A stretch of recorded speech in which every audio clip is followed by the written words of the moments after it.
sister foundation, GT Foundation, are honored to be part of LCF's intervention for food security, nutrition, and empowerment or life. Addressing paramount importance, food security and malnutrition.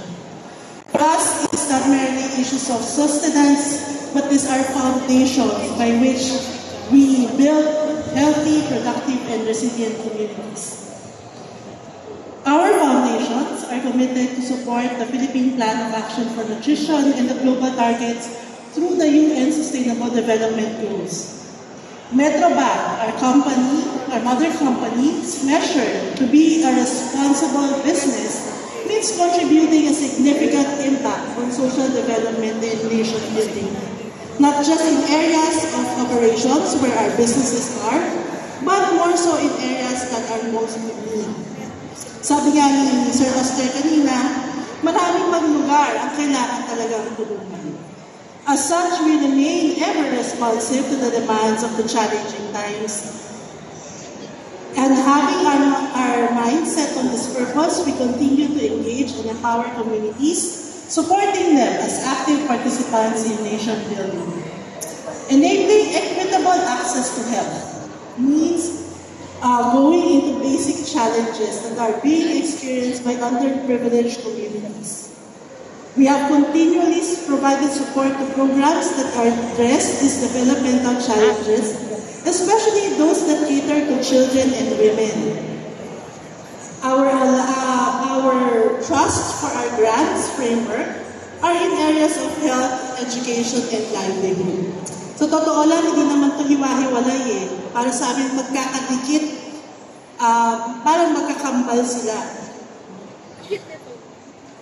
In order to emphasize this holistic development and overall well-being, we have prioritized support for nutrition-specific interventions for pregnant and lactating women and children 0 to 5 years old through supplemental feeding.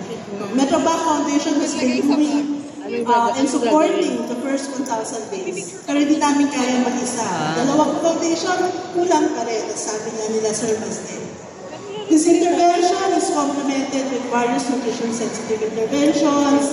Mothers and caregivers are given educational sessions as well on health and better nutrition, hopefully towards behavioral change at the household level.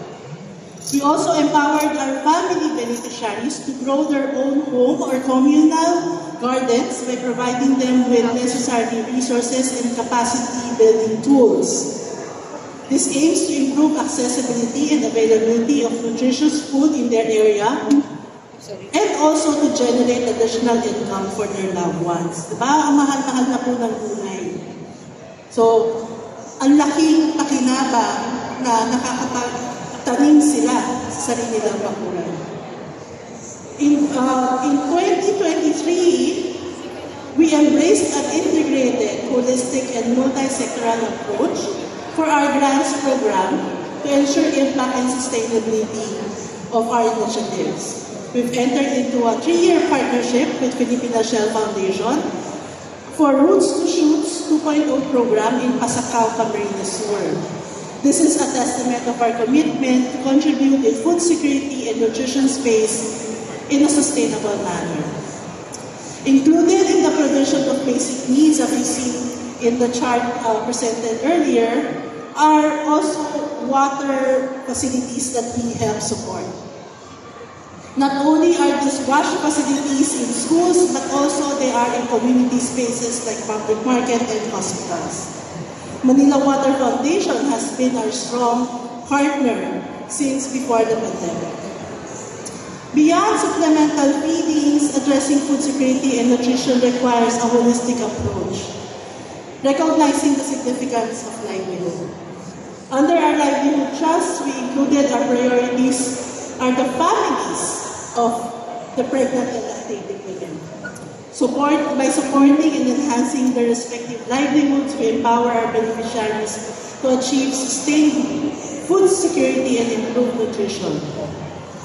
It not only leads to healthier, more productive population, but also builds the foundation for economic growth and social stability.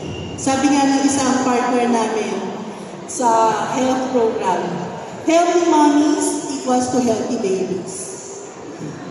We at Metrobank Foundation and GT Foundation take pride in dedicating our energies to the empowerment of others because we believe that nation building becomes an easier task when all hearts are working towards its fulfillment.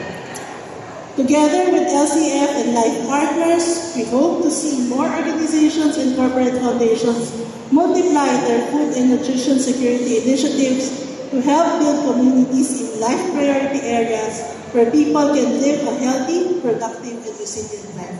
Again, maraming salamat po.